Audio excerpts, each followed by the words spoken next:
연사를 통해 주님을 섬기자. 네 번째 시간이죠. 네 번째 주제는 하나님의 뜻을 분별하는 방법에 관한 것입니다. 중요한 내용이죠. 우리가 하나님의 은사를 우리가 발견하고 다 무엇입니까? 하나님의 뜻을 행하기 위한 것입니다. 하나님의 뜻을 행하기 위해서. 근데 하나님의 뜻을 행하려고 한다면 무작정 행하는 것이 아니라 분별해야죠. 그 분별하기 위해서 성경을 주셨고요. 오늘 그와 같은 주제를 공부하고자 하거든요. 첫 번째 우리 대표 구절로 베드로전서 4장 2절이 나옵니다. 이는 그가 육체 안에서 자기의 남은 때를 더 이상 사람의 정욕을 따라 살지 않고 하나님의 뜻을 따라 살게 하려 함이라. 구원받은 게 다가 아니고 하나님의 뜻이 있다라는 거죠. 우리를 구원하셔서 우리 입장에서는 구원받은 게 대단한 것이고, 어떤 사람들은 구원이 전부인 것이고 주제인 줄 알지만 구원은 선물이고 시작입니다. 이제 우리는 경기장에 들어온 사람들이고 믿음의 경주를 달려야 하는 사람이고, 구원은 선물이지만 이제 주님의 뜻을 분별하고 주님의 뜻을 따라 살 때 하나님께서 상을 주시는 분이시고, 또 그 상을 위해서 달리는 것은 하나도 부도덕한 동기가 아니고 바른 동기입니다.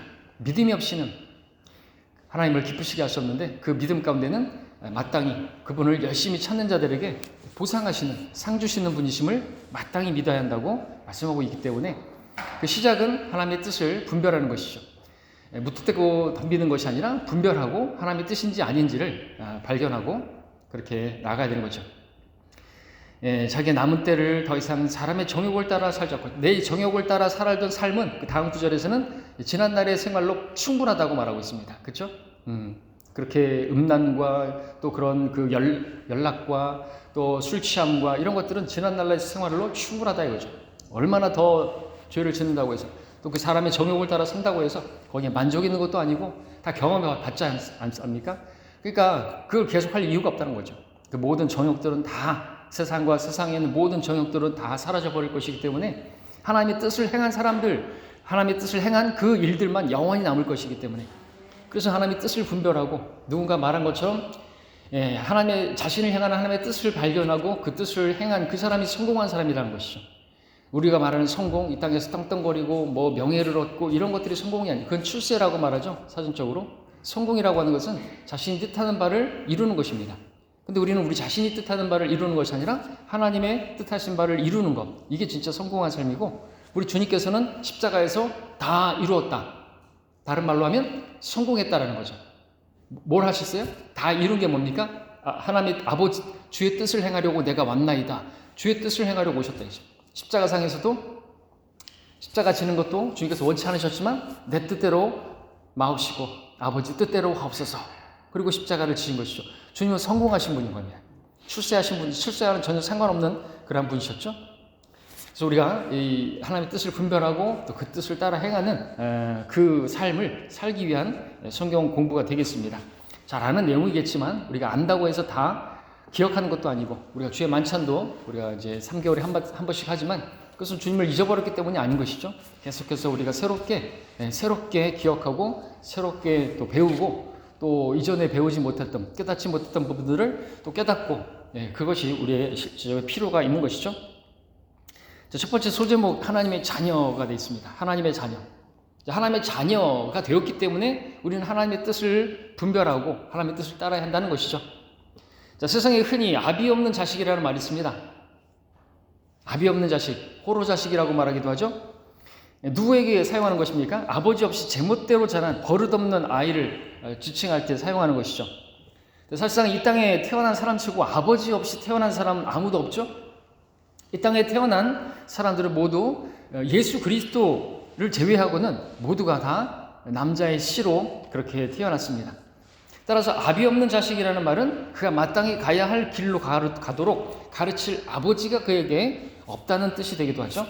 뜻이 되는 거죠. 하지만 부모들 대부분은 어떻습니까? 사랑하는 그들의 자녀가 바른 길을 가도록 온 마음과 정성을 들여 가르칩니다. 이러한 부모의 헌신적인 사랑을 알고 또 감사하는 그러한 자녀들만이 부모를 사랑하죠. 또 부모를 기쁘게 하려고 하죠. 부모의 뜻을 따르려고 하지 않습니까? 그죠? 부모님이 나에게 원하는 게 무엇일까? 부모의 뜻이 무엇일까? 물론 이제 오늘 이제 부모의 뜻을 위해서 자녀에게 어떤 것을 기대해서는 안 되겠지만, 그 자녀들이 자신의 뜻하는 바를 이루는 것을 그걸 기뻐하는 게 또 부모된 또 바른 뜻이겠지요. 그죠? 근데 어쨌든 많은 부분에 있어서 부모의 뜻을 알고 그 뜻을 행하려고 한다는 거죠. 누가요? 그 부모님을 사랑하는, 그리고 부모님의 사랑을 받은 자녀들은 그런다라는 것이죠. 우리도 마찬가지죠.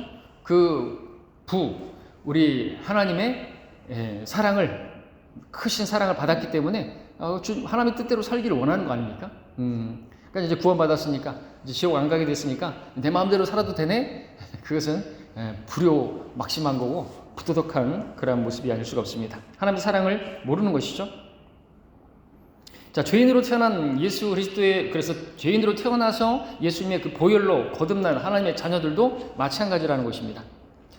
자, 근데 이렇게 하나님의 사랑을 잊은 채 우리 불순종의 자녀처럼 하나님의 뜻을 따르지 않고 자기 눈에 오른 대로 자기의 뜻대로 그렇게 행한다고 한다면 나비 없는 자식보다도 더한 마귀의 자식으로 그렇게 사는 그런 꼴이 되고 마는 것이죠. 자, 거듭난 하나님의 자녀가 아버지의 뜻을 따라 살려고 한다면 무엇보다도 아버지 뜻이 무엇인지 알고 그것을 깨달아야 한다고 했습니다. 또 이때 알아야 할 사실은 시대를 향한, 이 시대를 향한, 우리를 향한, 나를 향한 하나님의 그 뜻은 구약시대의 꿈이나 환상 그런 것으로 계시되었는데 그런 것이 아니라 오직 하나님의 말씀, 곧 성경을 통해서만 계신된다는 사실을 알아야 하는 것이죠. 베드로서 1장 19절에서 우리가 하늘에서 하나님의 음성을 들었지만 그보다 더 확실한 우리에게 하나님의 말씀이 있다 이거죠. 이 말씀, 예언의 말씀에 주의하는 것이 잘하는 것이다 이죠. 하나님의 말씀이라고 성경이 말하고 있잖아요. 그리고 이 성경이 하나님의 말씀이라고 한다면 다른 데서 하나님의 말씀을, 하나님의 뜻을 분별하려고 생각하면 안 되겠죠. 하나님의 말씀이 성경을 통해서 하나님의 뜻을 분별해야 하는 것입니다. 자, 두 번째 소제목으로 이제 하나님의 뜻이라는 제목이 붙어 있습니다. 성경에는 하나님의 뜻이 계시되어 있죠. 자, 먼저 성경에는요, 이 세대에 따른, 경륜에 따른 하나님의 뜻이 있다라는 사실도 알아야 되는 거죠. 그러니까 이 구약과 신약이 다 나에게 하신 직접적인 하나님의 뜻이다라고 그것을 교리로 받아들이면 안 되는 거죠. 그렇죠? 구약에 있는 하나님의 말씀을 갖다가 아마들 경륜에 따른 하나님의 구원 계획이 있고 하나님의 뜻이 다 다른 거죠. 다른 것과 같은 것을 구분할 수 있는 것이 일단 하나님의 뜻을 우리가 분별하는데 아주 중요한 첫 단추가 되는 것입니다. 세대마다 하나님의 뜻의 차이가 있죠. 자, 만물을 창조하신 하나님께서는 그분의 형상을 따라 지음받은 아담으로 하여금 그분의 뜻에 따라 순종하면서 그분의 뜻에 따라 그렇게 행하기를 원하셨습니다. 그런데 아담이 불순종함으로써 죄가 들어왔고 그렇게 죄성을 지니고 태어난 모든 인간들은 계속해서 타락을 거듭해만 했어요. 그래서 인류를 향한 하나님의 뜻은요, 세대, 경륜에 따라 방법이 바뀌었고 또 지속적으로 하나님께서는 계시해 주고 있는 것이 성경입니다. 하나님께서 하나님의 뜻을 바꾸신 게 아니죠.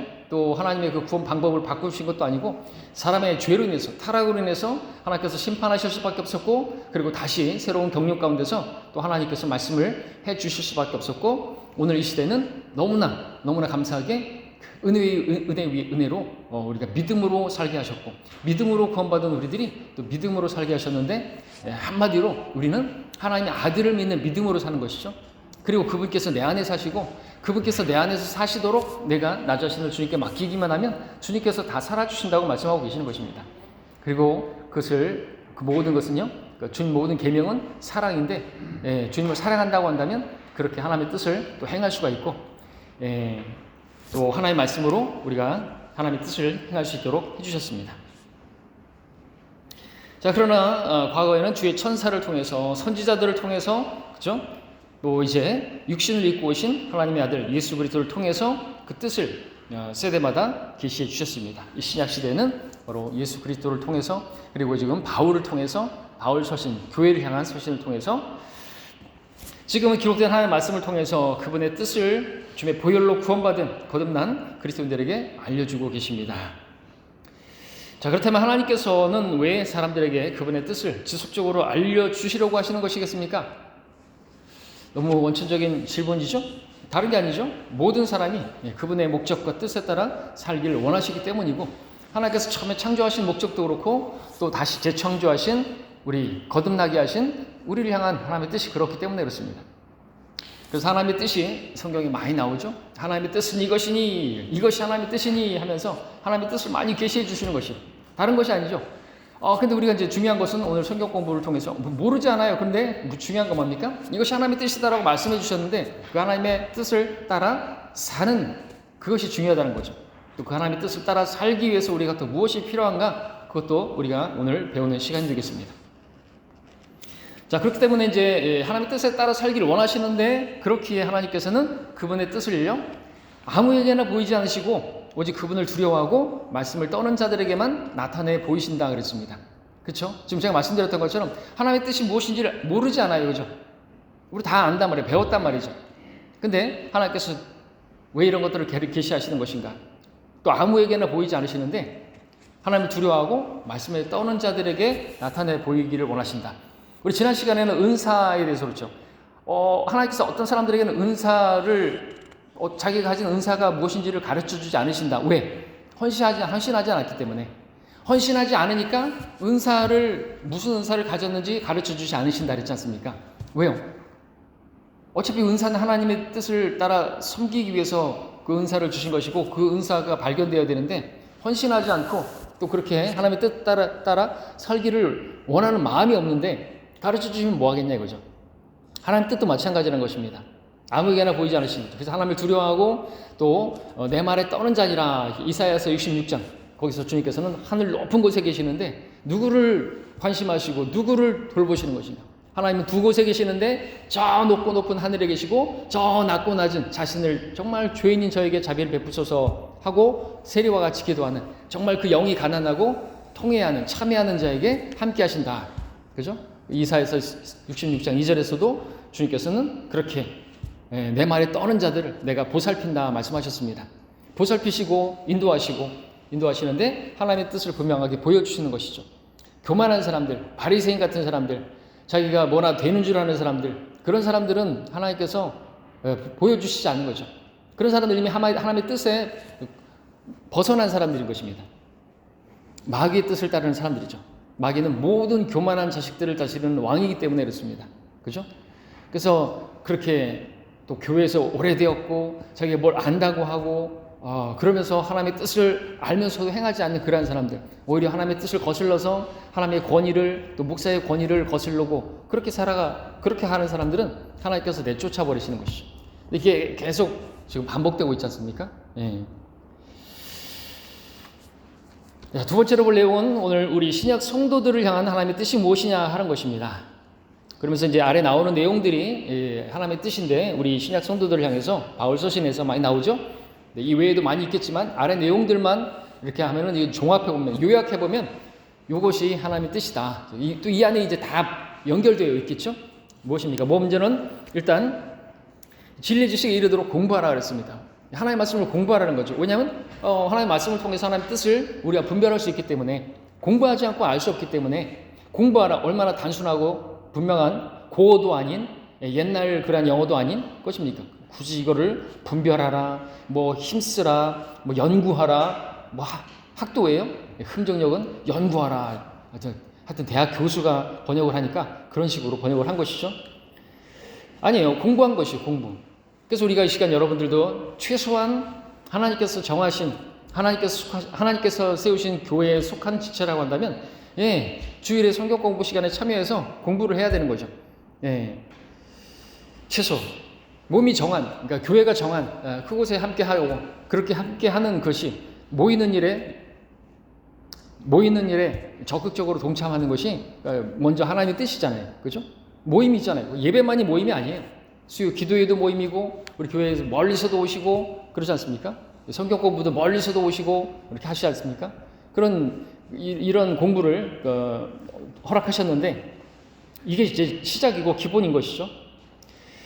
그렇습니다. 그리고 또 세상과 일치하지 말라라고 하는 거죠. 우리가 이제 진리 지식에 이르고 공부하게 되면 이제 배우는 것들이 뭐 다른 게 아니죠. 무엇보다도 내가 세상에 속한 사람이고 이 세상과 일치하지 말아야 되겠구나. 분명한 로마서 12장 2절과 데살로니가전서 4장에서도 하나님의 뜻은 이것이니라고 말씀하시면서 너희의 거룩함이라 말씀하시면서 거룩함이 뭐예요? 세상으로부터 성별되는 걸 말하는 거죠. 세상과 일치하지 않는 것을 말하는 것입니다. 그래서 거룩함과 존귀함으로 어떻게 자신의 그릇을 소유할 것인가?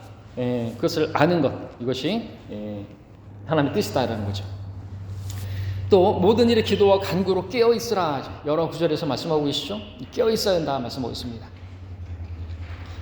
뭐 24시간 잠 자지 말라는 게 아니죠. 이 교회 시대는 밤중으로 묘사되고 있는데, 우리는 밤의 자녀들과 같이, 어둠의 자녀들과 같이 자지 말고 깨어 있으라는 것이죠. 주님 오심을 기다리라는 것이죠. 우리 마음에 샛별이 떠오르기까지 우리가 예언의 말씀을 주의하면서 주님 오심을 기다리는 것, 그것이 주님의 뜻입니다. 고난을 견뎌내라고 했습니다. 우리가 주님의 뜻을 행하려고 하면은요, 가만히 내버려두지 않기 때문에 그렇죠. 마귀가 그냥 두지 않습니다. 고난이 있습니다. 핍박이 있습니다. 그래서 견뎌내는 것이 또 하나님의 뜻입니다. 그렇게 견뎌내는 그것으로 하나님께서 또 우리에게 보상해 주시는 것이죠. 상을 주시는 것입니다. 이 고난을 견뎌내지 못하면 하나님의 뜻은 더 이상 진전이 안 되는 거죠. 또 때를 얻든지 못 얻든지 하나님의 말씀을 전파하라 하고 말하고 있습니다. 목회자뿐만 아니라 또 하나님의 말씀을 받은 성도들이 이렇게 말씀을 전하는 거죠. 어떤 말씀을 전하겠습니까? 먼저는 복음의 말씀을 전하는 것이겠죠. 모든 민족에게 가서 하나님의 말씀을 전하라고 지상명령을 말씀하시는데, 모든 민족을 가르치라고 했는데 민족들에게 가서 뭘 합니까? 먼저는 복음을 가르치는 거죠. 전하는 거죠. 그것이 지상명령이고, 또 침례를 주고, 아버지와 아들과 성령의 이름으로 침례 주고, 내가 너희에게 말한 것들을 다 가르치라, 지키게 하라. 여기까지가, 한마디로 말하면 지상명령은 교회를 세우라는 것입니다. 그렇죠? 하나님의 말씀을 전해서 교회를 세우라는 것, 그리고 거기에 우리 모든 성도들이 동참을 해야 하는 것, 하나님의 뜻이죠. 또 마음에 흐트름 없이 열심히 주님을 섬기라 했습니다. 그렇죠? 로마서 12장 11절에서는 일에는 게으르지 말고 영 안에서 열심을 내며 주님을 섬기라고 말하고 있습니다. 그리고 또 하나님의 뜻이 뭡니까? 이것이 그리스도 예수 안에서 너희를 향한 하나님의 뜻이다 라고 말씀하시는, 항상 기뻐하고 쉬지 말고 기도하고 또 모든 일에 감사하고, 이것이 하나님의 뜻이라고 말씀하고 계시죠. 쉽지만은 않은, 항상 기뻐해야 되고 쉬지 말고 기도해야 되고 모든 일에 감사해야 되기 때문에, 이 전제 때문에 쉽진 않지만 우리가 성령 안에 또 하나님의 말씀을 가까이 한다고 한다면 어렵지 않은, 능히 가능한 명령이고 또 주님의 뜻이죠. 자, 세 번째로 거기 나오는 내용은 뭡니까? 거듭난 자녀들의 역할에 대한 부분입니다. 역할. 자, 거듭난 자녀들, 하나님을 아버지라고 부르죠. 자녀들이 육신의 아버지의 뜻을 따르는 게 당연한 것입니다. 하나님의 자녀들이 영들의 아버지신 하나님께 더욱 복종하며 사는 것은 얼마나 마땅한 일이겠습니까? 히브리서 12장에서 말씀하고 있습니다. 자, 그처럼 또 생각해보면 거듭나지 못한 죄인들이 그들의 아비인 마귀의 뜻에 따라 자신의 그 정욕대로 행하는 것 역시나 그리 이상한 일도 아니고 마땅한 것이다 라고 생각할 수가 있겠습니다. 그래서 마귀의 자식들이 그렇게 살아가는 것, 그것은 뭐 이상한 일이 아닌 것입니다. 또 하나님의 뜻을 행하는 우리들에게 불같은 시련이 임하는 것도 그건 이상한 일이 아니다 라고 또 말하고 있죠. 자, 그리스도인은 하나님의 선하시고 기뻐하시고 온전하신 뜻이 무엇인지 그것을 입증해야 할 책무가 자신에게 주어져 있음을 잊지 말아야 한다라고 했습니다. 근데 아버지께서 자녀들에게 맡기신 그 일들, 우리가 알게 되었습니다. 또 중요한 건 우리가 마지못해서 억지로 해서는 안 된다라고 하는 것이죠. 물론 그 책무가 우리에게 있음을 알고 우리가 종으로서, 청지기로서 그렇게 주님을 섬기는 건 나쁘진 않습니다. 하나님께서 우리가 하나님 섬기는 그 방식에 있어서 가장 좋은 것은, 최상은 아들처럼 정말 아버지를 사랑해서 그렇게 섬기는 것이 중요하겠죠. 다만 하나님께서 바라시는 것은 그 하나님의 뜻을 행하는 데 있어서 마지못해서 하지 말아야 이거죠. 억지로 하지 말라는 것이죠. 왜? 우리는 그런 사람들이 아니니까. 뭐 어떻게 말로 표현할 수 없는 하나님의 사랑을 받은 사람들이고 은혜를 받은 사람들인데 왜 억지로 그렇게 하냐 이거죠. 억지로 하나님을 섬기고, 특별히 우리가 하나님께 드리는 그 헌금에 있어서도 성경은 분명히 억지로 하지 말라고 고린도후서 8장에서 말씀하고 있지 않습니까? 인색하게 하지 말라고, 억지로 하지 말라고, 그럴 바에 하지도 말라고, 그죠? 하나님께서 그런 걸 바라지도 않으세요. 그런 섬김을 받아야 할 만한 그런 분이 아니시잖아요. 그래서 헌금에 대해서 그렇게 미리 마음에 정하고 하나님께 기쁨으로, 그죠? 또 넘치게 하라고 말씀하고 계시는 것이죠. 그렇기 때문에 신약에서 바울 서신에서 굳이 11조 제한하고 있지 않습니다. 그러나 율법 이전에도, 율법 하에서도, 율법 이후에도 기본 베이스는 11조죠. 최소예요. 그러나 어쨌든 하나님께서는 각자 마음에 정한 대로 하라 이거죠. 넘치게 하라는 얘기죠. 예. 내 몸이 하나님의 것인데 거기서 뭐 11조를 가지고 하니 많이 그러고 계산하고 그럴까 하면 하지 말라는 거죠. 하려면 최소한 성경의 모든 바탕은 최소가 11조예요. 자, 하나님께서 기뻐하시는 섬김, 기쁨으로 자원함으로 하는 것임을 알아야 합니다. 하나님의 뜻을 따라 살려면 무엇보다도 우리 대표 구절로 나왔던 자신의 남은 때를 더 이상 자신의 정욕을 따라 사는 것이 아니라 왜요? 자기 뜻대로 살았던 삶은 이제 지난 날로 충분하기 때문에, 그리고 그렇게 자신의 정욕을 따라 자신의 뜻을 따라 사는 삶은 결국에는 성경에서 뭐라고 말합니까? 솔로몬이 고백했던 것처럼 헛된 삶이기 때문에 그렇습니다. 자기가 자기 눈으로 보고 싶은 대로, 자기 귀 듣고 싶은 대로 다 만족하면서 살았지만 영의 고통이고 헛되며 모든 것이 헛되다. 한 구절에서 헛되다라는 단어가 5번이나 나오고 있어요. 헛되니 모든 것이 헛되다. 5은 죽음의 숫자인데 그건 죽지 못하는 사는 삶이나 마찬가지겠죠. 그리고 그런 정욕을 따라 사는 삶은 결국엔 다 사라져버릴 것들이기 때문에 헛된 것이죠. 세상도 세상의 정욕도 다 사라지지만 하나님의 뜻, 아버지 뜻을 행한 사람은 영원히 남는다고 요한일서 2장에서 말씀하고 있습니다. 그래서 우리가 남는 것을 위해서 살아야죠. 이 땅에서 아무리 막 건물을 많이 짓고 또 이 교회 건물을 지으면서도 저는 생각했던 게 그래요. 다 주님 오시면 놔두고 갈 것이다 라는 생각이 이 성경에 따라서 배웠기 때문에 굳이 여기다가 막 그렇게 막 요란하게 안 하려고 해요. 다 중고로 하고 다 당근으로 하고 다 우리 의자 다 이것들을 다 공짜고 이거는 5만 원짜리고 그러지 않습니까? 왜 이렇게 하는 거예요? 교리가 실행을 만드는 거예요. 주님 오시면 다 놓고 가야 되는데 다 새 걸로다가 할 수도 있지만, 그리고 제대로 할 수도 있지만, 막 정말 대리석으로 할 수도 있고 하지만 다 판넬로 하고 최소한 이렇게 하는 게 뭡니까? 주님 오실 것을 우리가 기다리기 때문에 그렇죠. 굳이 저렇게 막 거지같이 저렇게 폐 아스코 깔고 왜 그렇게 하는 거예요? 근데 불편한 거 없잖아요. 그죠? 근데 굳이 막 엄청나게 들여가지고 그렇게 할 필요가 없지 않습니까? 교리가 실행을 만드는 거예요. 바른 성경, 바른 교리, 그리고 바른 실행인데 우리 막 그렇게 너저분하게 신앙생활 하지 않고 너저분하게 생활하지 않습니다. 그렇죠? 예. 딱 필요한 만큼만, 그죠? 하고 필요하면 주시고 옆에 땅도 필요하면 주실 것이고. 자, 그 다음에 이제 우리 세 번째 큰 소제목은 하나님의 뜻을 분별하려면이라는 그러한 단락이 나오죠. 대지가 나옵니다. 하나님의 뜻을 분별하려면 이제 비결이 나오겠습니다. 거기 이제 이런 말이 나오죠. 오랜 시간을 함께한 금실 좋은 부부는 상대의 표정만 봐도 서로의 생각을 금방 알아챈다. 그렇습니까? 이처럼 자신에 대한 상대의 의중을 잘 이해하려고 한다면 많은 시간을 함께하며 소통하는 것이 중요하다. 부부가 함께 하는 시간이 많을수록 서로 얼굴도 닮아가고 표정만 봐도 무슨 것을 원하는지를 안다라고 하는 것이죠. 자, 그것을 왜 얘기합니까? 그래서 성경은 말씀하시는 거죠. 하나님께 가까이 다가가라 하죠. 하나님께 가까이 다가가라는 말씀이 밑에 야고보서 4장 8절에 나오죠. 야고보서 4장 8절 밑에 하나님께 가까이 다가가라. 그리하면 그분께서도 너희에게 가까이 다가가시리라. 너희 죄인들아 손을 깨끗이 하라. 너희 두 마음을 품은 자들아 마음을 정결케 하라 말씀하고 있습니다. 예. 하나님께 가까이 다가가지 않으면요, 하나님께서도 가까이 다가오지 않으시는 것입니다. 우리가 다가가야 되는 것이죠. 돌이키라고 계속해서 말씀하시는데 그 말씀으로 음성을 들려주시는데 돌이키지 않는다면 안 되는 거예요. 하나님께서 우리에게 억지로 섬기는 것도 바라지 않으시지만 또 억지로 목덜미를 끌어다가 우리 하나님의 뜻을 따라 살게 하시지도 않는 것이죠. 자, 그래서 손을 깨끗이 하고 마음을 정결케 하라 하고 있습니다. 하나님께 가까이 다가가기 위해서 또 그렇게 하나님의 뜻을 분별하려고 한다면 그것이 전제되어야 된다. 거듭난 하나님의 자녀가 아버지께로 나아가고자 할 때 그래서 하나님 앞에 반드시 거룩한 상태에 있어야 한다라고 했습니다. 이게 지금 필요한 것입니까? 거룩한다는 것은 다른 게 아니라 분리를 말하는 거죠. 아까 계속해서 말했던 건 세상과 분리되는 것, 성별하는 것.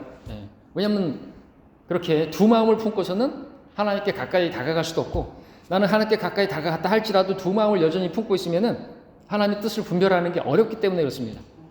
여전히 자기의 뜻과 또 하나님의 뜻이 상충될 때는 하나님의 뜻을 따르지 않고자 하는 그런 마음이 여전히 있기 때문에 그런 것이죠. 그리고 분별할 수가 없어요. 깨닫게 해주신다. 자기의 어떤 입장에서 해석을 하려고 하고 그렇게 받아들이려고 하고 설교를 들어도 그걸 자기에게 맞게끔 적용해서 바꾸어서 경계시켜서 그렇게 분별하려고 하기 때문에 문제가 생기는 것입니다. 그렇기 때문에 분리해야 되는 거죠.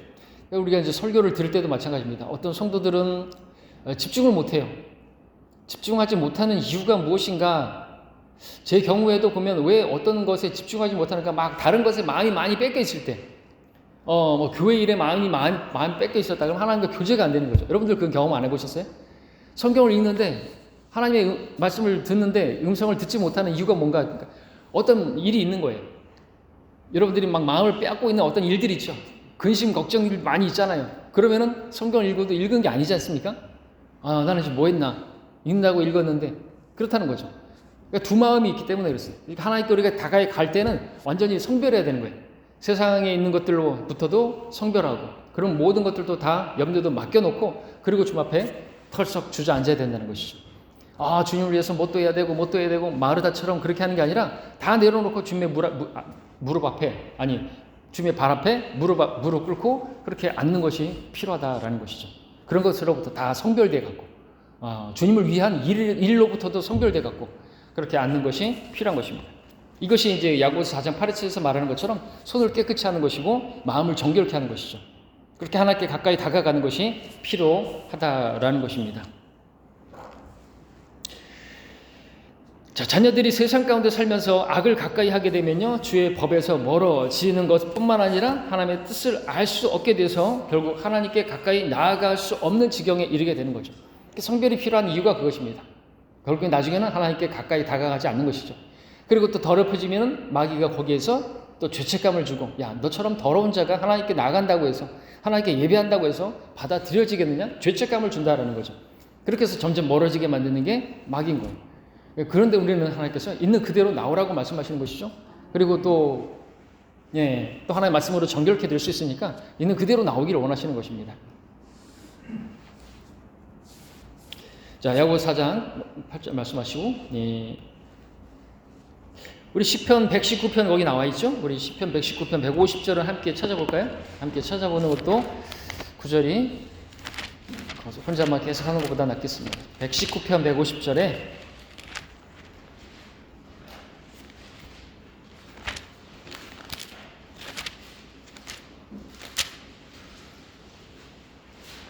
같이 읽어보죠. 시편 119편 150절 함께 읽겠습니다. 시편 119편 150절 시작.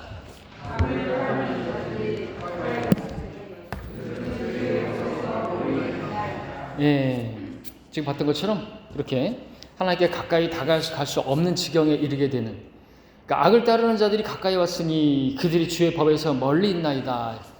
주의 법에서 멀리 있는 사람은 또 악을 따르는 자들이 가까이 있게 된다라고 하죠. 영적 진영에는 중립지대가 없는 것입니다. 하나님께 가까이 다가가면요, 마귀로부터 멀어지는 것이죠. 물론 하나님께 가까이 다가갈수록 마귀도 막 그렇게 공격을 하지만, 무엇보다도 하나님께 먼저 복종하면, 하나님께 나아가면요, 또 우리가 마귀를 대적하면 마귀는 도망가는 것입니다. 자, 악을 따르는 자들이 가까이 왔다 하죠. 주의 법에서 멀리 있기 때문에 그런 거예요. 하나님의 말씀에서 멀어져 있기 때문에 악을 따르는 자들이 가까이 있고, 그런 친구들이 여전히 있는 것이고, 내가 주의 법을 가까이 따르고 있다고 한다면 그 정리가 되는 거죠. 그리고 그들에게 복음을 전하면 정리가 자동적으로 되죠. 그게 그 하나님의 뜻이고, 또 그런 신분을 밝히면 물과 기름이 섞일 수 없듯이 악을 따르는 자들이 주위에 있지도 않는 것입니다. 자, 그 세 번째는 또 거듭난 자녀들이 진리의 영이신 성령께서 자신 안에 거하실 뿐만 아니라 진실되게 그렇게 주님을 찾는 자들에게 가까이 계심을 믿어야 한다라고 했습니다. 내 안에 진리의 영이신 또 바로 그 주님께서 거하시다라고 하는 것을 그렇게 믿는 그 믿음으로 우리가 살아가는 것이죠. 믿음이 없이는 하나님을 기쁘시게 하셨다고 했습니다.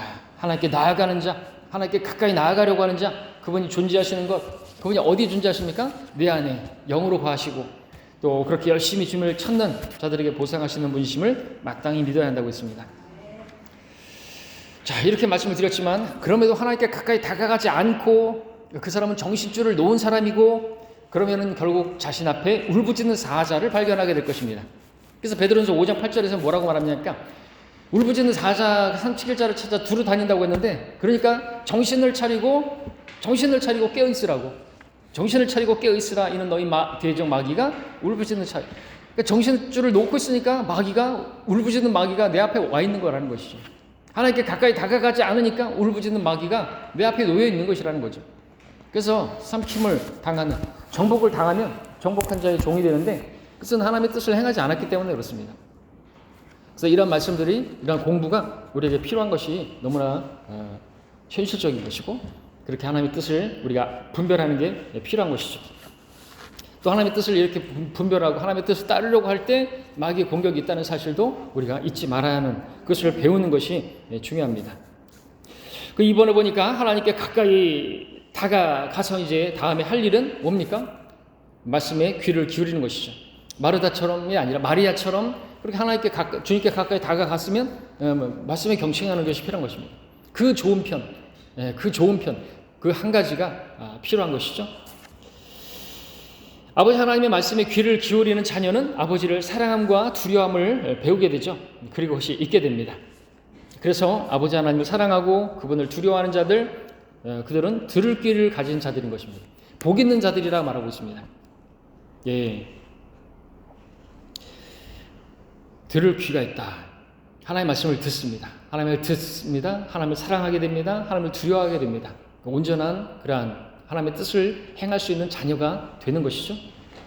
아버지를 공경하지 않는 자는 아버지를 멸시하는 자입니다. 결코 아버지의 말에 기울이지 않습니다. 무엇보다 자신의 뜻과 생각을 아버지의 것보다 더 위에 두는 것이죠. 여전히 자신의 뜻을 주장하는 그러한 하나님의 말씀을 귀 기울이지 않는. 그러면 어떻게 돼요? 하나님의 말씀에 귀를 기울이지 않으면 쓸데없는 다른 이야기들의 귀를 열게 되어 있습니다.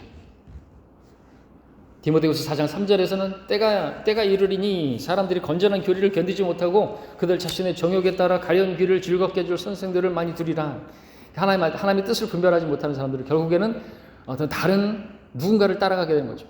그런데 그런 사람들은 그럴듯한 언변을 가지고 또 어떤 가련 귀를 즐겁게 해주는 그러한 선생, 오늘날 신천지 같이 막 들으니까 혹하는 것이죠.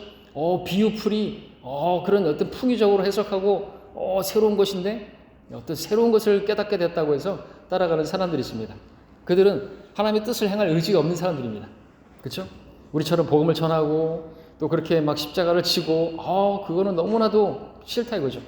그래서 자기의 뜻대로 행하려고 그런 사람들을 찾아가는 거죠. 삼박자 축복 이야기하고 그렇게 복이나 얘기하고 그런 곳으로 따라가는 거죠. 다시 말해서 하나님 아버지가 아닌 거짓말의 아비인 사탄의 속삭임에 귀를 열게 된다는 거죠. 디도서 1장 14절에서는 유대인들의 꾸며낸 이야기와 진리에서 벗어난 사람들의 계명들에 따라 그렇게 귀를 기울이지 못하게 하라고 말씀하고 있는 것인데, 그렇게 귀 기울이는 사람들은 뭡니까? 하나님 앞에 가까이 다가가지 않은 사람이고 하나님의 말씀을 그렇게 경청하지 않은 사람들이다라는 거죠. 하나님의 뜻을 분별하지 못하니까 다른 것을 따라가게 되는 것이죠. 중립지대는 없습니다. 마귀를 따라가든지 하나님을 따라가든지, 자기 뜻을 위해서 산다, 마귀가 원하는 것입니다. 마귀는 자기 뜻대로 I will 5번이나 외쳤죠. 이사야 14장에서 내가 하늘에 올라가서 내가 부편의 그 회중의 선에 올라가 내가 하나님의 보좌보다 날 높이겠다. I will, 자신의 뜻을 행하고자 하는 것, my way, 내 길을 가겠다. 마귀가 원하는 거예요. 그러니까 하나님의 뜻을 행할 것이냐 내 뜻을 행할 것이냐, 나는 마귀 뜻을 행하지 않겠다. 그러면서 자기 뜻을 행하는 것은 마귀 뜻을 행하는 거나 마찬가지라는 거죠. 마귀는 자기 뜻을 행하게 하기 위해서, 자기의 어떤 정욕을, 자기의 어떤 성공을 위해서 살도록 그렇게 부추기는 존재인 것입니다. 왜 네 뜻을 포기하고 왜 네 아버지 뜻을, 네 인생인데 네 마음대로 살아야지, 그렇게 마귀가 속이는 거죠. 그런 속삭임, 사탄의 속삭임에 귀를 열어주게 된다는 거죠. 자, 네 번째는 훈계를 들어야 할 때 듣지 않으면요 곤경에 처하게 되죠. 뿐만 아니라 고난에 처했을 때 주님께서 그 부르짖음에, 고난에 처했을 때 막 양들은 자빠지면 이제 할 수 있는 게 그거밖에 없잖아요. 스스로 못 일어나니까 매 하고 이제 부르짖어야 되는데 부르짖어도 응답이 없을 수 있는 거죠. 잠언의 말씀에서 오히려 나의 모든 조언을 무시하였고 나의 책망을 받아들이지 아니하였으므로 나도 너희가 재앙을 당할 때 비웃을 것이요 너희에게 두려움이 임할 때 조롱하리라 말씀하고 있습니다. 무서운 것입니다. 하나님께서 내버려 두시는 것입니다. 계속해서 자신의 뜻대로 살고자 한다면 억지로 데려다가 뜻을 행하도록 만들지 않으세요? 그렇게 살기를 원한다면 로마서 1장에서 계속해서 그들을 버림받은 마음 가운데 내버려 두시니까 갈 때까지 가는데 동성애까지 하고 하나님께서 심판하시고 하나님께서 그걸 보시면서 조롱하시는 거죠. 그리고 심판하실 수밖에 없는 것입니다. 그래서 우리가 이렇게 자원하는 마음으로 하나님의 뜻을 분별하고 나아가기를 원하시는 것이죠. 자, 세 번째로는 진리로 무장하고 영적인 분별력을 갖추는 것입니다. 하나님의 뜻을 분별하려면 진리로 무장하는 게 필요한 것입니다. 그러면 이제 그 진리, 무엇이 진리의 영인가, 미혹의 영인가 분별할 수 있죠. 하나님의 말씀이 진리고요. 순종하는 자녀들로서 하나님의 뜻을 행하고자 할 때 마귀는요, 늘 아버지의 뜻과 유사한 여러 가지 것들을 펼쳐놓는 것이죠. 이상한 일이 아닌 것입니다. 놀랄 일이 아닙니다. 고린도서 11장 14절에서 사탄도 자신을 빛의 천사로 가장한다고 했습니다. 그렇게 해서 어떻게 저런 사람이 사탄의 종이겠어? 마귀의 종이겠어? 거짓 교사겠어? 아니라는 거죠. 오히려 그런 사람들, 오늘 어떤 보면은 막 그런 사람들도 박혁이라고 하는 전도사, 그런 은사주의 까짜, 아주 빛의 천사예요. 아주. 자, 그런 사람도 있고 그렇습니다. 자, 그러므로 하나님의 자녀들이 진리의 말씀으로 무장하지 않으면 그것이 하나님의 뜻인지 아니면 마귀의 계략인지를 구분하지 못하게 되죠. 악한 일에 빠지게 되는 것입니다. 하나님의 말씀으로 무장하지 않으면 너무 와닿지 않습니까?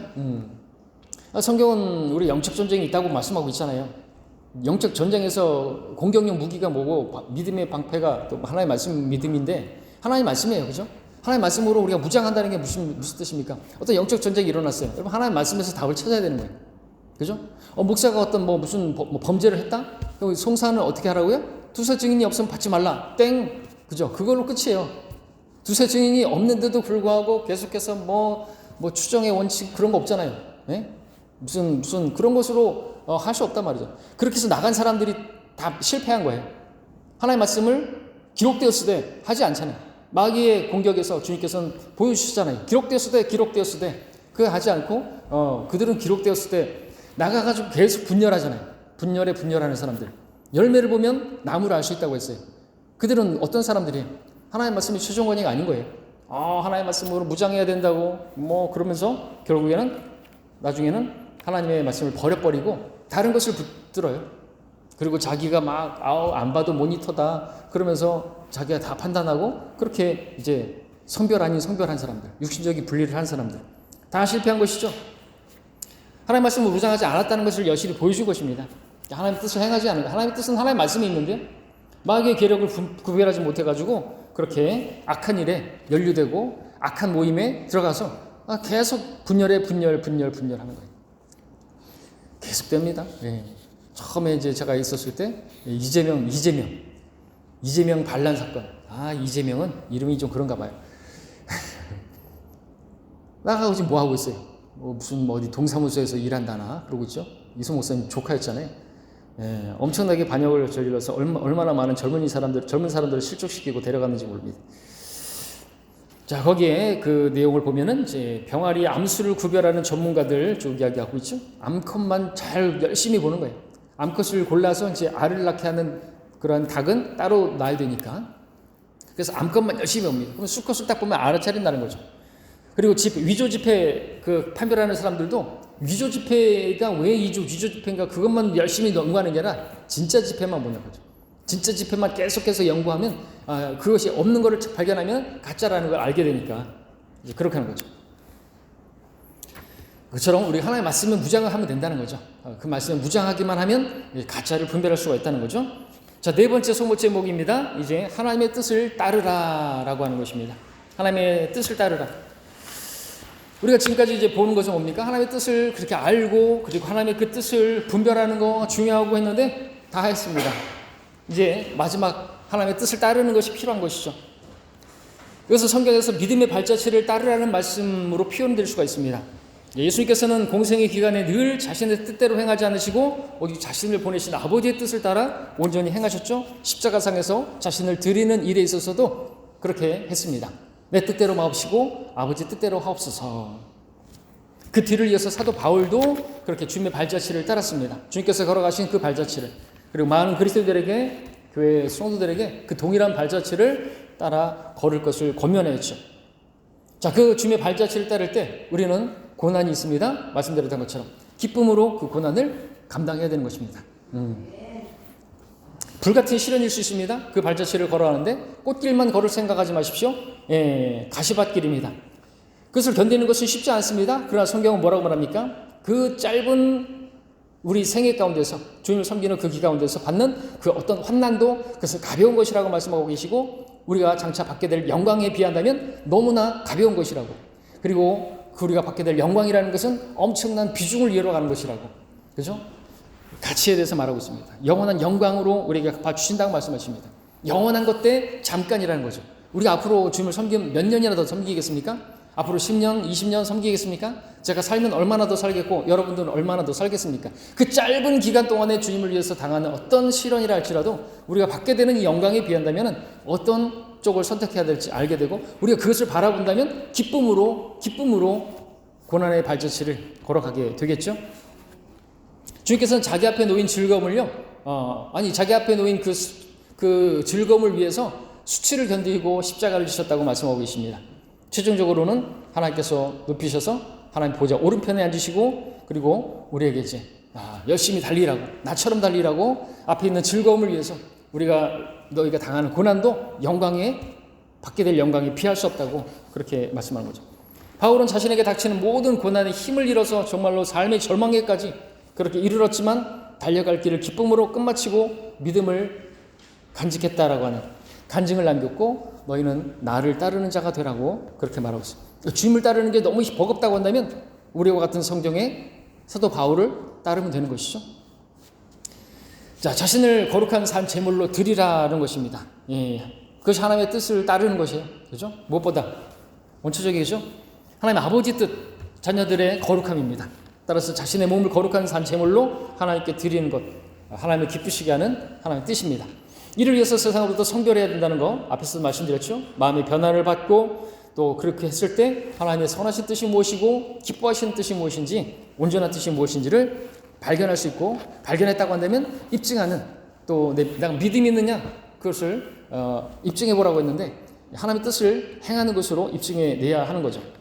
바울은 은혜의 복음을 위해서라고 한다면 자신의 생명까지도 버릴 준비가 되어 있었습니다. 그렇게 자신을 산 제물로 그렇게 드리는 것, 그것이 하나님의 뜻을 따르는 것이고, 그것이 우리 주님께서 걸어가신 그 발자취를 따르는 것이죠. 우리를 위해서 생명을 내어주셨지 않습니까?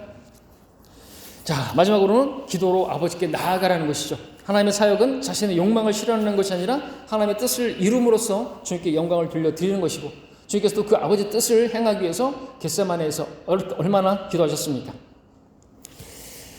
자, 그 하나님의 뜻을 이루기 위해서는 반드시 위로부터 오는 지혜와 능력이 필요하기 때문에 또 그 지혜를 아낌없이 주시는 하나님께 구하라고 말씀하고 계시고요.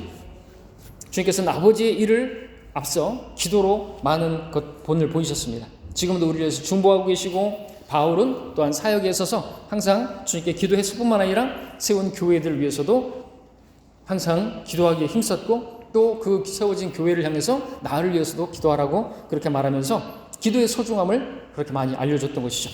자, 우리가 이렇게 해서 하나님의 뜻을 분별하고 또 그렇게 하나님의 뜻을 따라 사는 것, 그것이 하나님의 뜻입니다. 그렇게 따르는 자들이 되는 것, 그것이 이 땅에서 우리의 숙제고, 그것이 성공한 인생이고, 그것이 하나님께서 기뻐하시는 믿음의 삶인 것입니다. 여기까지 공부하겠습니다.